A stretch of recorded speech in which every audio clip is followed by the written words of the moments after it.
സഖാവ് EMS ഇന്ന് ജീവിച്ചിരിപ്പുണ്ടെങ്കിൽ അദ്ദേഹം BJP ആകും, അദ്ദേഹം നരേന്ദ്രമോദിക്കൊപ്പം പോകും. EMS എന്തുകൊണ്ടാണ് കോൺഗ്രസ് വിട്ട് കോൺഗ്രസ് സോഷ്യലിസ്റ്റ് ആയത്? എന്തുകൊണ്ടാണ് പിന്നെ കമ്മ്യൂണിസ്റ്റ് ആയത്? എന്തുകൊണ്ടാണ് അദ്ദേഹം CPM ആയത്?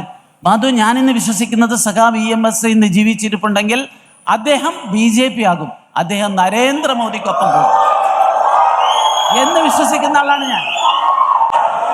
ഉറപ്പായിട്ടും എല്ലാ അഭിപ്രായങ്ങളും നരേന്ദ്രമോദിക്കൊപ്പം അദ്ദേഹം ചെയ്യരുത്. സഖാവ് EMS ഞങ്ങളെ പഠിപ്പിച്ചൊരു കാര്യം എന്താണെന്നറിയോ? അദ്ദേഹം പഠിപ്പിച്ചത് ഇന്ത്യയിലെ ദാരിദ്ര്യത്തിൻ്റെയും കഷ്ടപ്പാടിൻ്റെയും അടിസ്ഥാന കാരണം കൃഷിക്കാരാണ് ഈ രാജ്യത്തെ മഹാഭൂരിപക്ഷം. അദ്ദേഹം പുസ്തകം എഴുതിയിട്ടുണ്ട് അത് സംബന്ധിച്ച്. അദ്ദേഹം പറഞ്ഞത് ഇടത്തരം ഭൂസ്വാമിമാരുടെ ചൂഷണമാണ്.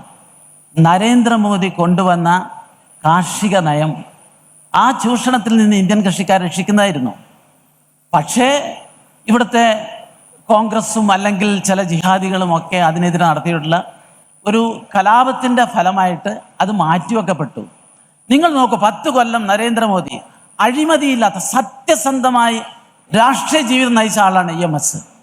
ആ EMSൻ്റെ അതേ ഒരു വ്യക്തിപരമായ പരിശുദ്ധിയും സത്യസന്ധതയും പുലർത്തുന്ന ആളാണ് നരേന്ദ്രമോദി.